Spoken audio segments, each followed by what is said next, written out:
गंगापूर पशुवैद्यकीय रुग्णालयातील बंद एक्सरे मशीनमुळे शेतकरी हतबल झाले असून निवडणुकीच्या काळात बड्या बड्या बाता मारणारे लोकप्रतिनिधी आता कुठे गायब झाले आहेत असा प्रश्न आता शेतकऱ्यांकडून उपस्थित केला जात आहे।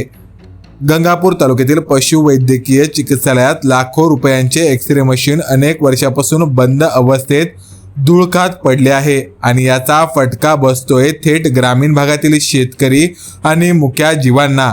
जनावरांच्या हाडांचे फ्रॅक्चर, अपघात किंवा अंतर्गत दुखापतीचे निदान करण्यासाठी एक्सरे अत्यंत महत्त्वाचे मानले जातात। मात्र गंगापूरमध्ये ही सुविधा बंद असल्याने पशुपालकांची मोठी गैरसोय होत आहे।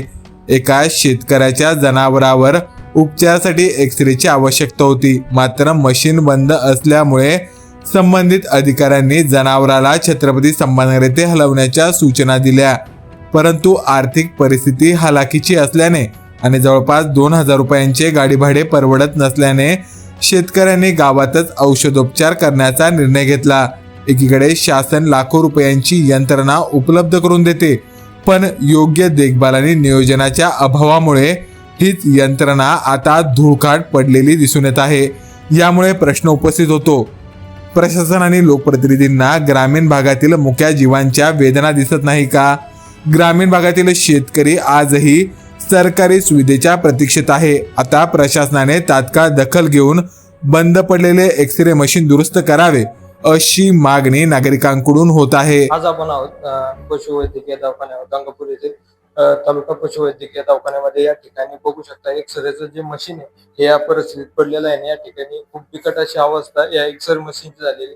आपल्या सोबत वैद्यकीय अधिकारी आहेत, काय सांगाल सर, हे मशीन किती दिवसापासून बंद या अवस्थेत आहे? मी आता येऊन मला जानेवारी मध्ये आलोय, 4 दिवसापासूनच बंद आहे। या ठिकाणी आता जर एक्सरे जर घेण्याचं जर एखादं एक जखमी अवस्थेतलं जनावर जर त्याचा एक्सरे जर काढायचं ठरलं तर काय पर्याय आहे? खडकेश्वरला पाठवलं। आपण या ठिकाणी जर परिस्थिती पाहिली तर तालुक्यातून या ठिकाणी जे ग्रामीण भागातले लोक आहेत, जे जनावर आहेत, ते तालुक्याच्या ठिकाणी येतात आणि या ठिकाणी जर अशी परिस्थिती असली तर काय, जर एखादं सिरियस जर जनावर असेल आम्ही बायपास पेशंट त्याचं डायग्नोसिस करून प्लास्टर वगैरे करून देतो। एक्सरेची जर आवश्यकता पडली तर मी सध्या बंद आहे। या ठिकाणी वैद्यकीय अधिकारी यांनी सांगितल्यानुसार या ठिकाणी एक्सरेचं जे मशीन आहे ते खूप दिवसापासून या ठिकाणी बंद पडलेलं आहे। या ठिकाणी वरिष्ठ अधिकाऱ्याचं कोणाचंही लक्ष या ठिकाणी पशुवैद्यकीय दवाखान्यावर दिसून येत नाही।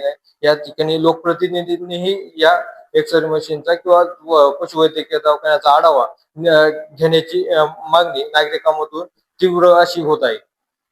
या ठिकाणी ग्रामीण भागातला एक शेतकरी आहे आणि या ठिकाणी त्यांचं शेळीचं पिल्लू जे जाळीमध्ये अटकलं होतं आणि या ठिकाणी त्याचा पाय असा मुरगळलेला होता किंवा तुटलेला असेल। या ठिकाणी आम्ही चौकशी केली असता या ठिकाणी वैद्यकीय अधिकाऱ्यांनी सांगितल्यानुसार या ठिकाणी एक्सरे मशीन आहे ते खूप दिवसापासून बंद आहे आणि या ठिकाणी लोकप्रतिनिधींनी या पशुवैद्यकीय दवाखान्याकडे लक्ष देण्याची गरज आहे।